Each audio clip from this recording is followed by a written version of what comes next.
मिथिला नगरी उत्सव के रंग में डूबी हुई थी।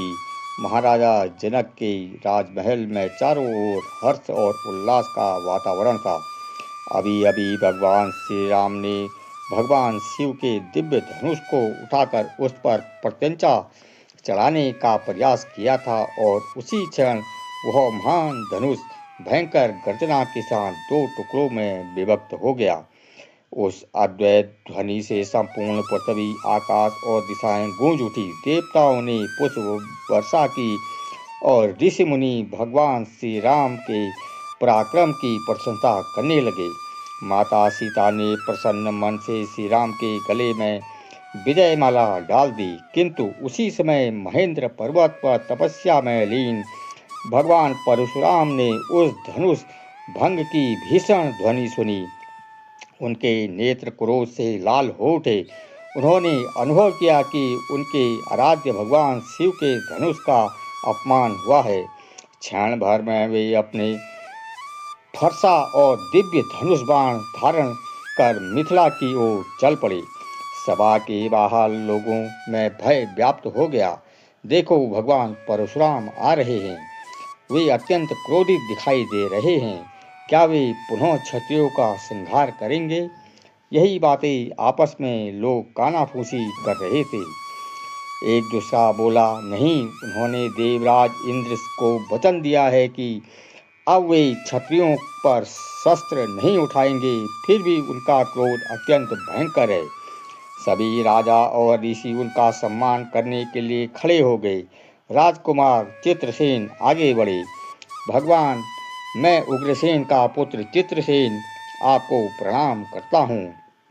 दूसरे ने कहा, मैं बुद्धसेन का पुत्र आपको सादर प्रणाम करता हूँ। एक अन्य राजकुमार बोला, मैं देवदत्त का पुत्र सोमदत्त आपके चरणों में नमन करता हूँ। सबने क्रमशः उनका अभिवादन किया। तब महाराजा जनक अपनी पुत्री सीता को साथ लेकर आगे आए। भगवान, यह मेरी पुत्री सीता है, आपके आशीर्वाद की अभिलाषी है।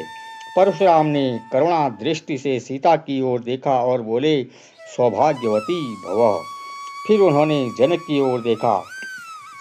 मिथिलाधिपति, तुम्हारा कल्याण हो। विश्वामित्र ने आगे बढ़कर उनका स्वागत किया। हे जमदग्नि, आपका अभिनंदन है। परशुराम ने प्रणाम स्वीकार किया, किंतु उनके मुख पर अभी भी क्रोध की ज्वाला प्रज्वलित थी। तभी उनकी दृष्टि दो तेजस्वी राजकुमारों पर पड़ी। इन दोनों युवकों का अपना परिचय नहीं दिया। लक्ष्मण ने मंद मुस्कान के साथ उत्तर दिया, भगवान, आप तो स्वयं सर्वज्ञ हैं। भगवान, आपने भक्तों को बिना परिचय के भी पहचान लेते हैं। इसी विश्वास से हमने परिचय देना आवश्यक नहीं समझा। विश्वामित्र बोले, ये अयोध्या के महाराजा दशरथ के पुत्र श्री राम और लक्ष्मण हैं। परशुराम ने किसी की बात का उत्तर नहीं दिया। वे गर्जना करते हुए बोले, जनक, हमें इस मधुर वचनों से बहलाने का प्रयास मत करो। हम महेंद्र पर्वत पर तप कर रहे थे कि शिव धनुष टूटने की भीषण ध्वनि सुनाई दी। बताओ, हमारे आराध्य भगवान शिव के धनुष को तोड़ने का दुस्साहस किसने किया? उनका स्वर संपूर्ण सभा में गूंज उठा। शीघ्र बताओ, अन्यथा यहाँ तक तुम्हारा राज्य फैला है, वहाँ तक पृथ्वी को उलट पुलट कर दूंगा। सभा में सन्नाटा छा गया।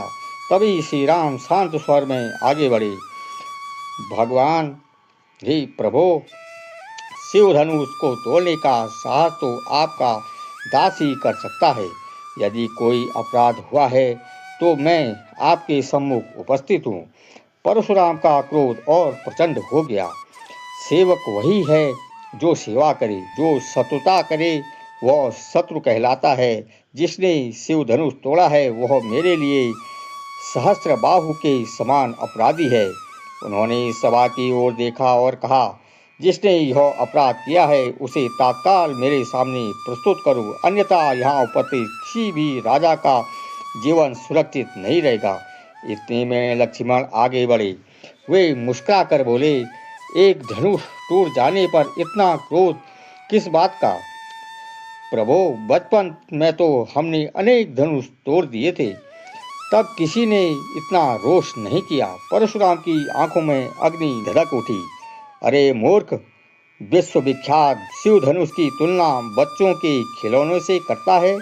यह वही धनुष है जिससे महादेव ने त्रिपुरासुर का संहार किया था। लक्ष्मण ने निर्भीक स्वर में उत्तर दिया, हम क्षत्रिय हैं, धनुष बाण हमारे लिए सामान्य शस्त्र है, हमारे लिए सब धनुष समान है। परशुराम बोले, लगता है तुझे अपने प्राणों से मोह नहीं है। लक्ष्मण ने उत्तर दिया, मोह मुझे अपने प्राणों से है या नहीं, यह बात की बात है, परंतु आपको इस पुराने जीर्ण शीर्ण धनुष पर अत्यधिक मोह प्रतीत होता है। मेरे भ्राता ने उसे हाथ लगाया और वह स्वयं टूट गया, इसमें उनका क्या दोष? परशुराम क्रोध से कांप उठे। मैंने तुझे बालक समझकर जीवित छोड़ रखा है। लक्ष्मण हंस पड़े, और मैंने भी आपको ब्राह्मण समझकर अब तक सम्मान दिया है। हमारे कुल में ब्राह्मणों की रक्षा की जाती है, उन पर शस्त्र नहीं उठाए जाते। परशुराम गरजे, तूने मुझे केवल वेद पाठी ब्राह्मण समझ लिया है। मैं वही परशुराम है जिसने 21 बार पृथ्वी को क्षत्रिय विहीन किया था। इसी परशु से सहस्र बाहु की भुजाएं काटी और इसी से असंख्य राजाओं का विनाश किया। लक्ष्मण निर्भीक रहे। सच्चा वीर अपनी वीरता का स्वयं बखान नहीं करता, वह रणभूमि में उसे सिद्ध करता है। सभा स्तब्ध रह गई। विश्वामित्र ने कहा, प्रभो, बालक है, इसके चरणों वचनों पर ध्यान ना दें। परशुराम बोले, यदि इसकी रक्षा चाहते हो तो इसे मेरी आंखों से दूर करो। लक्ष्मण ने हंसकर कहा, तो आप अपनी आंखें बंद कर लीजिए, मैं दिखाई नहीं दूंगा। अब परशुराम का धैर्य टूट चुका था। उसी समय श्री राम आगे आए। उन्होंने विनम्रता से हाथ जोड़कर कहा, हे प्रभो, बालकों की चंचलता पर बड़े क्रोध नहीं करते। यदि अपराध हुआ है तो अपराधी मैं हूँ। शिव धनुष मेरे ही हाथों टूटा है, दंड देने ना है तो मुझे दीजिए। परशुराम बोले, तुम भी कम चतुर नहीं हो। तुम्हारा भाई मुझे क्रोधित कर रहा है और तुम विनम्र बनकर छल कर रहे हो। यदि तुम स्वयं को वीर समझते हो तो मेरे साथ युद्ध करो। श्री राम ने अत्यंत शांत स्वर में उत्तर दिया, यदि कोई हमें युद्ध के लिए ललकारे तो क्षत्रिय धर्म के अनुसार हम युद्ध अवश्य करेंगे, किंतु हमारे कुल की मर्यादा है कि हम ब्राह्मण, गौ और स्त्री पर कभी शस्त्र नहीं उठाते। आप हमारे लिए पूजनीय हैं। सेवक और स्वामी के बीच युद्ध कैसे हो सकता है? फिर उन्होंने अत्यंत विनम्रता से कहा, मेरा नाम केवल राम है, किंतु आपका नाम परशुराम है, यानी कि आपने अभी तक अपने राम को नहीं पहचाना। पर मैं आपकी महिमा भली भांति जानता हूँ। इस मधुर वचनों ने परशुराम के क्रोध को कुछ शांत किया। उन्होंने अपना दिव्य वैष्णवी धनुष आगे बढ़ाते हुए कहा, यदि तुम वास्तव में वही हो जिसकी मुझे प्रतीक्षा है तो इस धनुष पर पतंगा चढ़ाकर बाण साधना करो, तभी मेरा संशय दूर होगा। श्री राम ने अत्यंत सहज भाव से धनुष हाथ में लिया। क्षण भर में उन्होंने पतंगा चढ़ा दी और दिव्य बाण साधन कर दिया। उसी क्षण संपूर्ण ब्रह्मांड प्रकाश से भर उठा। परशुराम विस्मित रह गए। उन्होंने अनुभव कर लिया कि उनके सम्मुख स्वयं भगवान विष्णु अवतारित हुए हैं।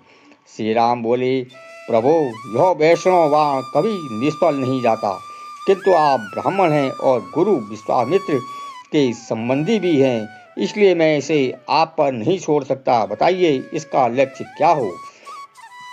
परशुराम ने हाथ जोड़ दिए, प्रभु, मेरी मनोवेग से विचरण करने की शक्ति नष्ट मत कीजिए। जब मैंने संपूर्ण पृथ्वी महर्षि कश्यप को दान दे दी थी, तब उन्होंने मुझे पृथ्वी पर निवास न करने का आदेश दिया था। मैं प्रतिदिन महेंद्र पर्वत पर जाता हूँ, वहाँ शक्ति मेरे लिए आवश्यक है। कुछ क्षण मौन रहकर उन्होंने कहा, यदि कृपा करनी हो तो मेरे तप से अर्जित पुण्य लोक का नाश कर दीजिए। उसी के साथ मेरा अहंकार और क्रोध भी समाप्त हो जाएगा। श्री राम ने पूर्व दिशा की ओर बाण छोड़ दिया। बाण के प्रस्थान के साथ ही परशुराम के समस्त पुण्य लोग नष्ट हो गए और उनका अहंकार पूर्णतः समाप्त हो गया। वे भाव विभोर होकर श्री राम के चरणों में गिर पड़े।